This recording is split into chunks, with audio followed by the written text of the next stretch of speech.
Hello, thank you very much. So this panel is powered by the Canadian Cybersecurity Network. We're happy to be here in Montreal. So we're going to talk about leveraging the benefits of AI and IM to stay ahead of bad actors. And what I'd like to do is just pass it down so that each and every one of the panelists can introduce themselves. So I'll pass it off to Dan first. Perfect, thank you. You guys can hear me okay on this? Excellent. Dan DEGANUTTI. I am the Senior Vice President of Field Operations for Beyond Trust. I basically run the entire field team. I've been here for approximately 8 years now. And I actually have one of my colleagues on the panel, but I'll pass it across. Good afternoon, I'm Dave LINDSTROM. I'm the Regional Sales Director covering Identity and Deception Solutions for SentinelOne, based in Detroit. Joined SentinelOne last year via the Ativo acquisition, been in cybersecurity for about 10 years. I cover Central, Western United States, Canada, and Latin America. Hi, everybody. Paul Da Silva, Senior Solution Architect for Beyond Trust. Been with the company global of 2 years and a half, 3 years. Been in the cybersecurity IAM space for over 10 years. So happy to be on the panel. Thank you, everybody. Good afternoon, everyone. My name is Safwan NATHERSA. I'm a partner at Key Data Associates. We are a systems integrator, consulting, and managed services solutions provider for identity and access management and privileged access solutions. Been in identity and access management for about 15, 16 years, so really excited to be here as part of this panel today. Thank you. Wonderful. Thank you very much to all the panelists. Let's get into some of the questions, and we're going to bounce around here through a few different subjects. So we're going to start with privileged access. So pretty much nearly every cyber breach in recent years has had something in common, failure to monitor and control privileged access. What is your advice on companies can do around privileged access and the principles to protect information and sensitive accesses from the organization? Mainly a lot of the breaches that happened in the last 5 years or so, if you look at it, they're mainly third-party access that were able to come in and then elevate themselves through privileged access. So one of the goals that is quite important is the ability to identify privileged accounts, and basically those accounts needs to be protected, either through a vault, obviously, which is one of the best ways, and then to look into least privilege, so the ability to remove admin access, admin rights, and basically grant those access very profiled, right, by the need of each single application. And you can take that idea and concept and apply it as well on Unix and Linux world, where you're going to remove that pseudo privilege and control it, and then basically create some profiles for certain level of users of what they can or what they cannot do. Example, certain repos are going to be blocked instead of allowing those repos to be accessed, and other ones might be allowed for work purposes. So in a big scheme of things, that's two main concepts that need to be applied, and you can add zero trust obviously to it, but combining zero trust and least privilege together grants you the ability to control your accounts and workload more specifically. Yeah, I could just add to that a little bit. So I do think that really the primary answer to the question is, what's your risk profile? What's your acceptance level? What's your tolerance level? Determine what that is, and then you can lean into the stuff Paul was talking about. What we find, so I maybe didn't mention, I should have mentioned before, so Beyond Trust is the worldwide leader in privilege management. Please look at the Gartner Magic Quadrant and all that the good stuff that just got released, but start somewhere. A lot of times people get really stuck on, I have to boil the ocean, I have to do it all, right? You don't necessarily need to do that. So as Paul was advising, right, if it's domain accounts or service accounts, whatever it might be, start there. There are technologies out there, ours included, but even outside of it, that will allow you to move to least privilege in a very, very seamless way. I don't know what top 10 list you guys may follow on the planet, right? The Canadian government has one, Australian Signals Directorate, there's NIST, there's all kinds. Least privilege, that concept has been on there for 20 plus years. It used to be exceptionally difficult. It's not anymore. There's tools that are there to help you. So don't be scared about it, and start somewhere is really the advice that I would give people. You guys want anything? Yeah, just to add on, I think in addition to least privileges, right, it's also ensuring that you're limiting the access to the identity until and unless they actually require it at a particular given point in time, right? So when you talk about most of these hacks and things that have happened in the past, it's always tied to someone that got access to a credential, right? Whether it's through phishing, whether it's through brute force or credential stuffing, ultimately they got a credential, right? Once they got access to the credential, now they're able to navigate the environment, they're able to access a multitude of different things, right?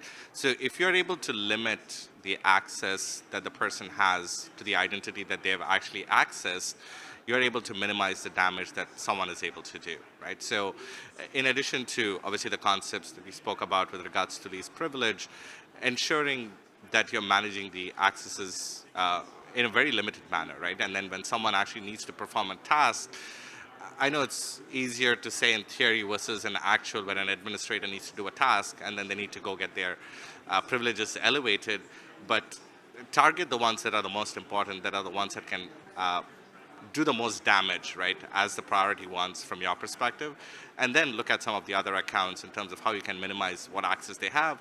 And then the tools, we're not going to talk much about tools here, but there are a lot of solutions that provide easy access to elevating the privileges in real time, as and when needed, and then remove the access right away, right? So the core is just making sure that all the identities that you have limited access, and then you're always enforcing the concept of least privilege to ensure that the identities itself are kept as secure as possible. Thanks, Safwan. I'm going to ask David a question specifically around identity threat detection and response. He's our expert on the panel on this.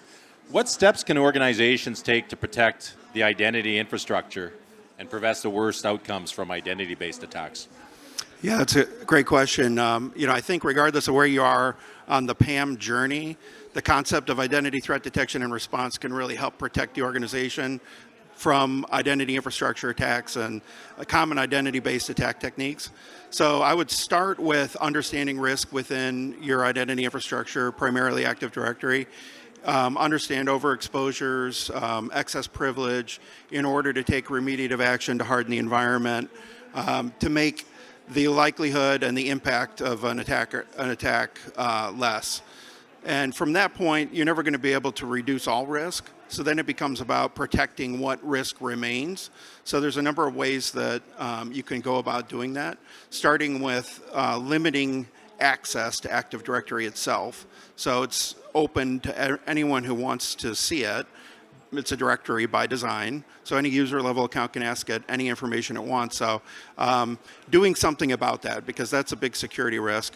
Likewise, local credentials is another big risk area for organizations. Regardless of what your policy says, everyone saves cache credentials and endpoints. So, doing something about unauthorized access to that. And the same thing goes for local files and network paths that attackers might leverage. And from there, things like conditional access, so unauthorized behaviors against a domain controller, injecting an MFA challenge to make it that much harder for attackers to succeed. And then you can even take it to the point of engaging with an adversary and in doing so, really understanding what they're attempting to do and what their techniques for accomplishing that are. Excellent. Thank you very much. Let's talk a little bit about identity governance and administration. What advice do you have for enterprises to enhance their IGA initiatives and posture? So when it comes to IGA, I'm sure a lot of organizations, if you're mid-size, anywhere from 3,000 plus from an employee standpoint, already have some sort of identity governance and administration solution in place, right? That has been implemented over time.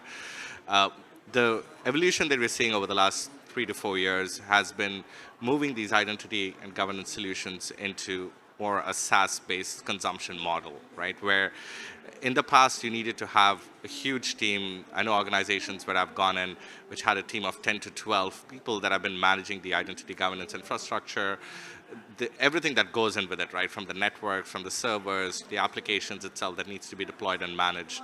So with the evolution of SaaS and the availability of a lot of cutting-edge solutions that provide these capabilities in the cloud in a consumption manner, it provides you ease of using these services without having to invest heavily in people, right?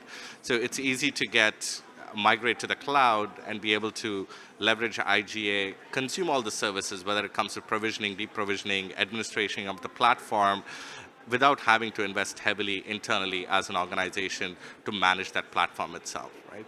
And in addition to that, with the SaaS solutions, one of the things that they are providing is leveraging AI and the concept of AI to provide additional intel to your consumers, right? So whether it's the manager who's doing an attestation, reviewing tens or hundreds of entitlements without really knowing, does the person really need that access or not, right?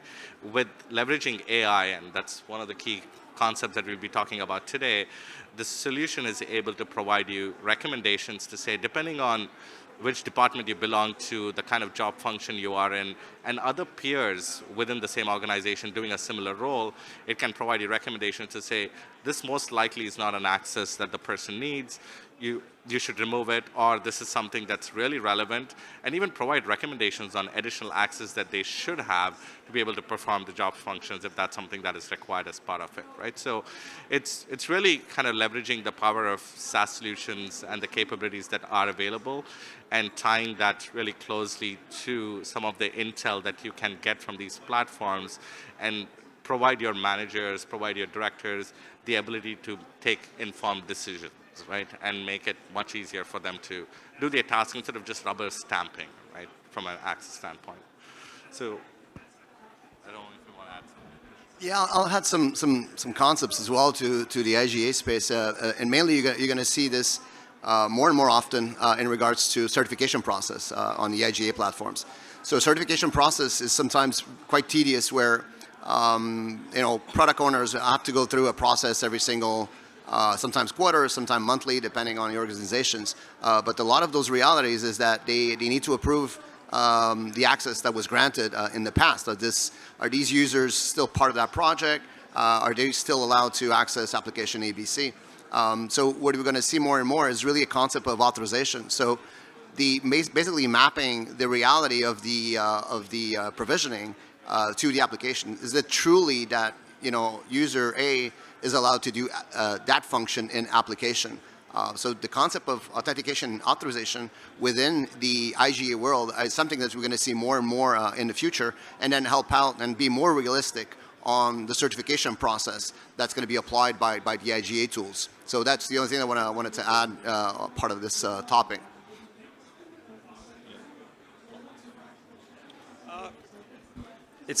I guess mine is more at a high level, and it might seem very basic. But what I would say, and Safwan, you talked about getting into, most of these things getting into cloud and whatnot.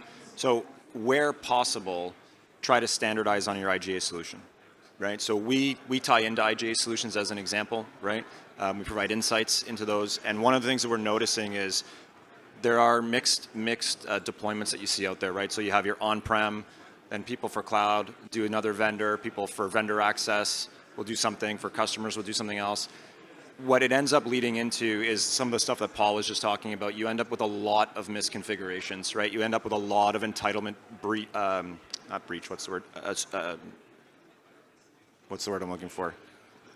Entitlements, yeah, where they expand. Sorry, I was on a plane that just had an electrical fire, so give me 5 minutes, please. But yeah, so you end up with a lot of that because you make an assumption that the systems are communicating directly with themselves. If I'm working on one, it's the same on the other side. It's not, right? So unless you have clear, distinct rules of engagement within your organizations, this group only deals with on-prem stuff, this guy only deals with vendor access, right? A lot of that can get blurred over time. So it's a recommendation more than anything else. There's a lot of great vendors that are out there. Where possible, try to standardize. Excellent. Let's talk a little bit about cloud. Can you share your thoughts on how the cloud is different than more traditional environments when it comes to IAM or AI? I mean, I can maybe start just because I have the microphone. I think the first thing to think about cloud is you don't own it, right? You don't own the cloud, you're renting it. It is your responsibility. Don't assume Amazon or Microsoft or Google is going to provide this massively augmented security stack. They do some things, absolutely, but you're responsible for things like vulnerability management, patch management, IAM, right? These are all still segments that you need to look after and control.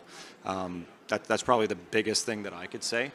It's everywhere. It's inevitable. You're going to be using them. There's a lot of benefits to them. But just don't move away from your traditional mindset of security, right? Just because Amazon's helping you doesn't mean they're doing it all for you, right?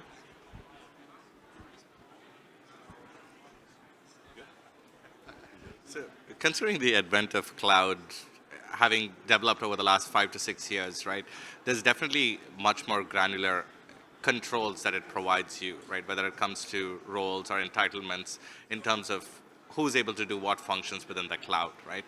However, with this comes its own sets of challenges. If you take Entra ID, for example, which is the new Microsoft branded Azure cloud, they have hundreds and hundreds of roles and thousands of entitlements that are part of the cloud, right? And a lot of the cloud administrators don't necessarily know what each of these kind of provide from a capability standpoint and really be able to manage how those accesses need to be reared in, right, for the different users that are accessing the cloud itself. And in addition to that, if you add multi-cloud, if someone has AWS plus Microsoft plus Google, it becomes extremely hard to manage because the identity controls within each are really good, but across the different clouds, it's fairly independent and fairly different in terms of how they manage the identity portions of things, right? The good thing, though, is there are cloud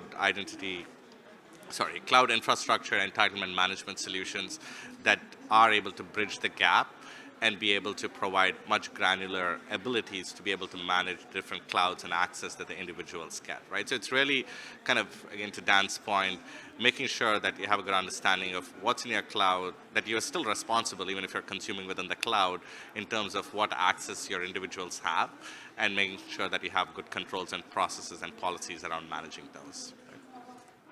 Excellent. I'm going to ask David the question next, I guess.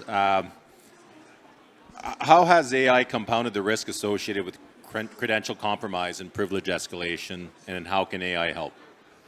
Yeah, I think the traditional attack vectors that AI provides increased risk with are things like undetectable malware, malicious code injection, new vulnerability detection. One of the things that particularly concerns me from an identity perspective is that you've entered an environment through an identity vector, stolen password, bribed employee, credentials for sale on the dark web. By definition, you've bypassed the trust infrastructure. So applying, learning AI models to an entire email inbox and sending authentic phishing campaigns internally from a so-called trusted user, presents risk from a privilege escalation and lateral movement perspective. So that's certainly one area of increased risk. On the other hand, I think from a protect standpoint, there are advantages that are emerging with AI. So at Sentinel-1, we were behavioral AI native on EDR, so not bolted on. And really what that means is emerging threats. So someone bypasses the trust infrastructure, walks into this door with a gun on their belt. A threat hasn't happened yet, but it's emerging. Then he presents a badge and shows himself to be someone who's entitled to carry a firearm. So now we've got accepted risk. But moving forward with generative AI, it really becomes about using natural language queries for incident response. So using large data lakes, training models against that data, and using English and French words to get responses that you can use. And how that helps from a security practitioner standpoint is from a skill shortage perspective. We don't have enough trained practitioners that speak machine. So using it as a translate model to get the information you need quickly. Number two is from a big data perspective, even large organizations that have petabytes of data at their fingertips, accessing it and contextualizing it and putting it to use effectively and accurately at real time is very difficult. So AI is absolutely going to provide huge scale economies in that regard. And then number three, from a tools perspective, the problem with security operations, I'm sure you probably heard repeatedly over this event is that you've got multiple consoles that each provide IOCs for an element of a threat profile. So it's up to us as an industry to assemble that together. But I think if you can put all of the data in one console and ingest it and contextualize it at line rate, then the tables are turned. Now we're ahead of the game using AI. Excellent. All right, let's talk about the future of IM. Lots of new technology are impacting it. What can you share on the future, and what do we need to look out as it relates to disruption?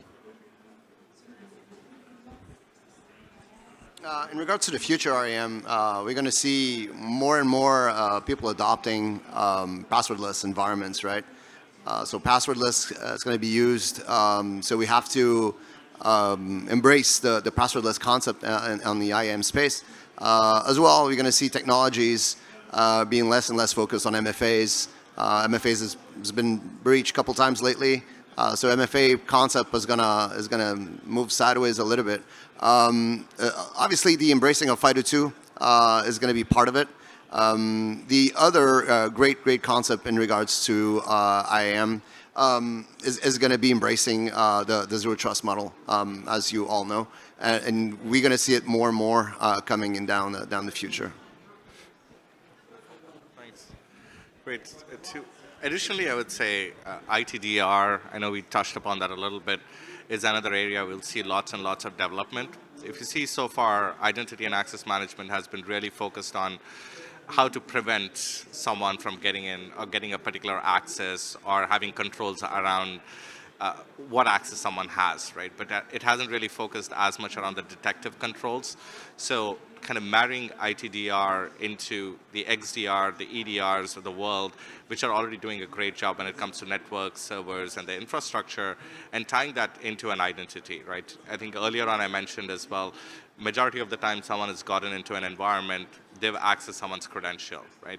Being able to detect what someone is doing with those credentials, if it doesn't follow the pattern that a normal person would, right, and behave, those are things that identity and access management will be able to track in the future and be able to provide intel, data points, and feedback from a reporting standpoint to be able to shut down this access. The other piece also is, I think I've already covered this one earlier, so I won't go into much detail, but it's also the move into SaaS from a solutioning standpoint, right, where a lot of the solutions that consumers are using today are all based in the cloud, and there's also a lot of consolidation that you see from a capability standpoint, whether it's Microsoft providing the entire stack of capabilities with access management and MFAs and the likes, or other providers that are able to kind of provide these functionalities as a whole. So that's my thoughts. So, anybody else? Anybody else? No? Okay. Let's talk about zero trust in IAM. How does it help IAM's goals and objectives? Anybody want to tackle that one? I'll take that. Great. So I think identity is a critical pillar of zero trust, right? So I think we've all spoken about this in the past. Zero trust is holistic in nature in the sense it covers everything from the perimeters, from the networks, devices, and everything else. But if you see from a component standpoint, one of the 4 core elements of zero trust is identity. And really what does zero trust talk about? It's the concept of least privilege that we spoke about, and ensuring that someone only has access to the functions and job activities that they need to perform, right? So identity is really, in my viewpoint, it's the pillar and a fundamental core aspect of being able to meet zero trust from a compliance standpoint, obviously supported by all the other elements from firewalls, from a servers, from a devices standpoint. Right?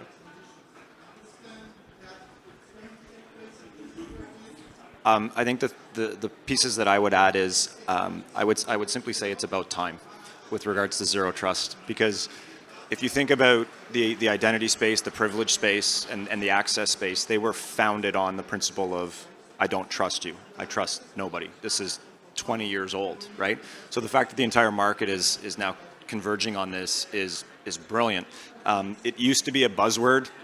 I'll be the first one to say I used to think it was a buzzword a handful of years ago just because things like zero trust and just-in-time privileges, we'd been doing them for so many years. But But obviously now there's an entire framework, right? NIST has published documents and papers around this, the framework, the architecture. So definitely it needs to be embraced. It's great to see that other vendors and other technologies going into it. And the one word of caution I will give you is, if any vendor ever walks into your office and says, I have your zero trust solution, or I have zero trust SKU, just close the door. I mean, they don't, right? There's no product that does zero trust. It's an architecture, it's a concept, it's how things get tied together to do this, right? I think Paul might have alluded to it before, but just because you've authenticated me doesn't mean you're authorizing me to do something, right? And then the privileges that are behind that. So the whole principle, it's great to see. It's great to see the vendors around here talking about it as well, right? Another aspect of zero trust that's, I guess, non-traditional is, looking at traditional metrics of data, user identity, device mapped across time and location. ITDR introduces some unique complements to that. So we mentioned unauthorized access to Active Directory. So this isn't something that would fit the zero trust framework proper necessarily, but it's absolutely in the spirit of zero trust of allowing access only to those users who need it, which in most cases is just the security team and domain admins and sysadmins. Likewise for accessing local credentials, if you have a user that drops down to the CLI and tries to run Mimikatz, it's probably not that user. It's probably someone who's been compromised. So why allow that? Same thing, same principle for access to local files that might be a password list. If you can prevent that type of access, then you're promoting the zero trust principles. Excellent. So we just have a few more questions, and then we'll see if there's any questions from the audience. So let's talk about authentication and identity proofing user. How do you suggest establishing trust in the identity of new and existing users to mitigate the risk of account takeovers and other attacks through selection of modern tool sets? All right. The notion basically is that typically privilege access is the one that needs to be basically rotated, controlled. So you typically in an enterprise you're going to have my normal single sign-on, but then when I need to make a privilege access either to an application or to a server or to Windows, Linux, doesn't really matter. I'm going to use a different set of credentials. That different set of credentials needs to be protected at all costs. So basically that highly accessible. So either you need to vault that access and complexify the password of that access and remove the ability to somebody get that access, get that password. So through proxies, the ability to inject to those different applications or to those servers. So this is it's a concept that is quite important. And right after that is the ability to control that least privilege that we just spoke about, where basically the ability to elevate yourself needs to be controlled.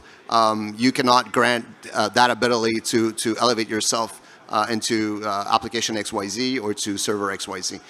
So that needs to be greatly controlled and basically reduce that surface of attack that you're granting to different sets of different attacks. Yeah. If you take a look at the anatomy of the MGM attack that happened, right? There were a lot of controls in place already, right? So there was MFA in place. They had strong authentication.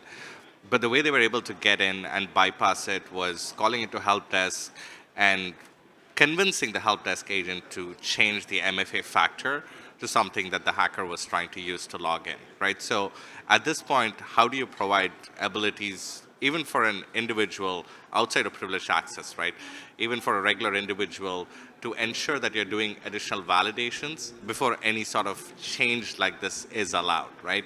And there are a lot of capabilities that a number of solutions provide out there which offer verification of an individual. It could be anything from simple as taking a selfie and sending it over if they have a record of that person, or giving them some additional proof that only they as an individual would have, right? So it's really, I mean, there are a lot of solutions to solve every problem that there is, right? But it's a combination of incorporating the right steps, processes, and then tying it into the solutions to ensure that you are securing the organization as a whole, no matter who you are as an individual. Obviously, you want to protect your privileged users much more strongly, but then even when it comes to individual users, there are ways that you want to prevent in terms of what access they get and how and when changes are allowed, really, right? So just wanted to add that from a perspective. All right. Excellent. So last questions. What can security teams do to go on the offense versus attackers? So one unique aspect of security that is recommended as an adopt posture by CISA is deception technology. And the application of deceptive principles in the protection of identity has some unique advantages. So it's not an alert machine, it's basically passively listening, but when someone engages with a deceptive architecture, then by definition you've got a high fidelity alert. The other very interesting thing is kind of full scope visibility of what their intentions are. So done correctly with authenticity and attractiveness to an attacker, they'll believe that they're making progress and show you their hand. So it's called offensive security. Done correctly, it's highly effective, zero false positives, and the application towards identity protection is becoming increasingly important. Excellent. Anything else to add, panel, on the subject? All right. Are there any questions, please? Oh, one more. Sorry, I'll just go back to the very first thing that I stated, which is start somewhere, right? Make sure that it's not pushed to the side. Safwan and I were actually talking on the way up here. All too often we see these programs driven by something like cyber insurance. It was the big thing for the last year and a half, right? So you'd set it up, you get everything going. I meet my checkbox for cyber insurance. I get up, I walk away, I work on something else, right? Identity is a journey, right? Whether it's adding ITDR into the play, whether it's adding privilege into the play, whatever it might be, MFA, all of these things. And MFA is absolutely changing, right? Adopt FIDO2 type technologies if you haven't already. But don't just sit on where you are today. Continue the motion in your identity journey, right? Make sure you institute teams to do that type of stuff. It's not a one and done event. It's constantly evolving. It's the only thing I would add. Excellent. Does anybody in the crowd have questions that they want to ask the panel? If you do, please come up to the microphone so we can hear you. Anything? Anybody? Excellent.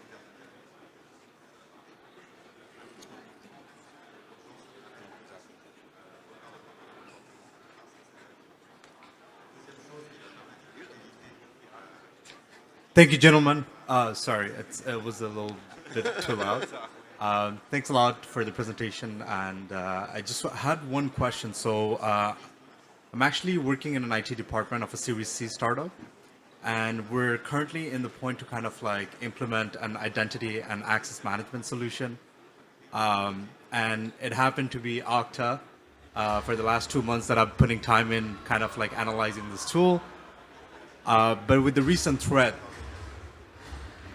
with the recent news of Okta, like I'm kind of like a little confused. And since Okta is actually one of the best in the market, what would be your thoughts kind of moving forward, like in terms of like choosing if Okta comes up with a sensible explanation of what happened, or should I look into other solution, or it's like how do I mitigate that, in terms of choosing the solution, best solution in the market?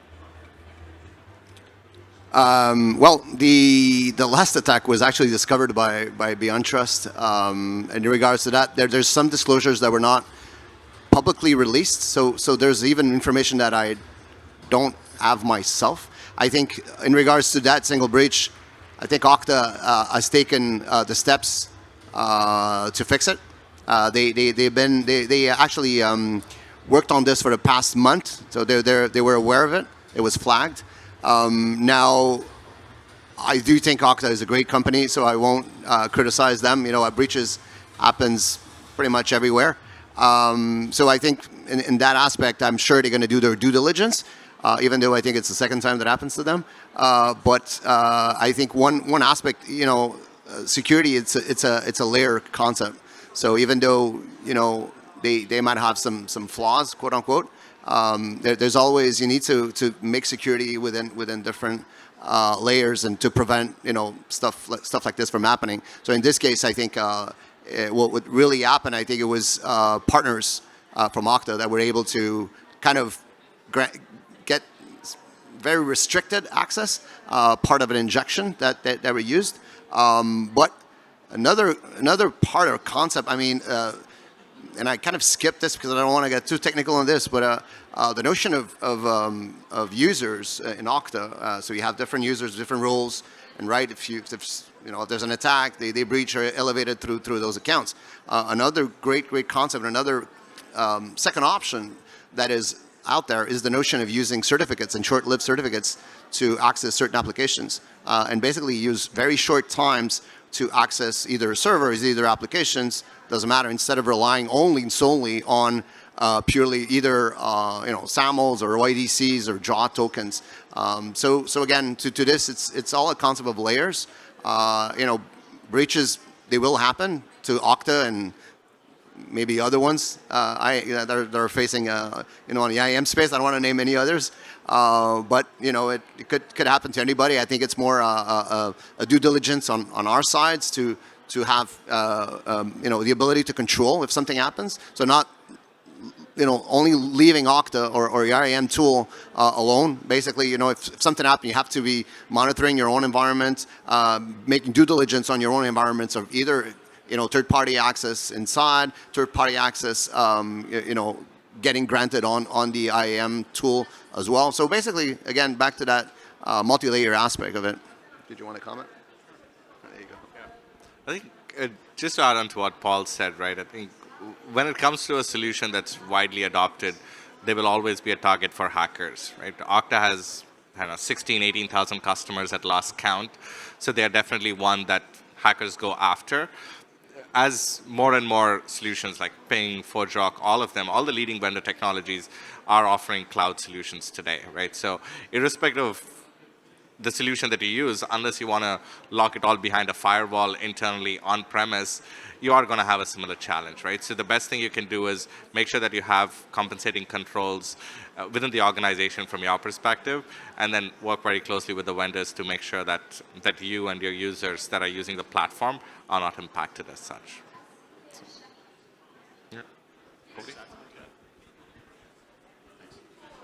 It's not necessarily specific to Okta. I'm not going to repeat everything what these guys said about the layers. It absolutely falls in true. But one thing that we didn't address today that has to be said is education has to be happening, right? So in that breach, we wrote a blog about what we found and how we advised Okta. And I will say, guys, we talked to them, we reached out to them, and they were open and willing to have the conversations right away. They weren't standoffish, which is what you need in a security vendor.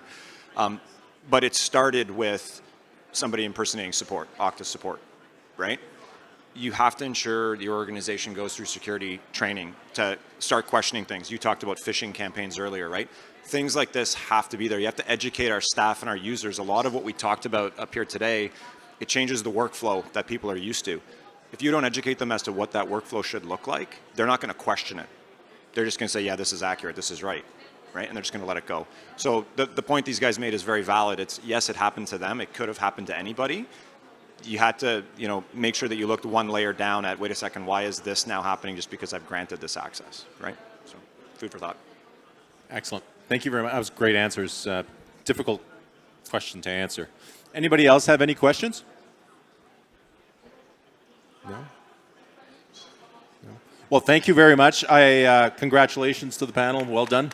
Thank you. Thanks, guys. Appreciate it.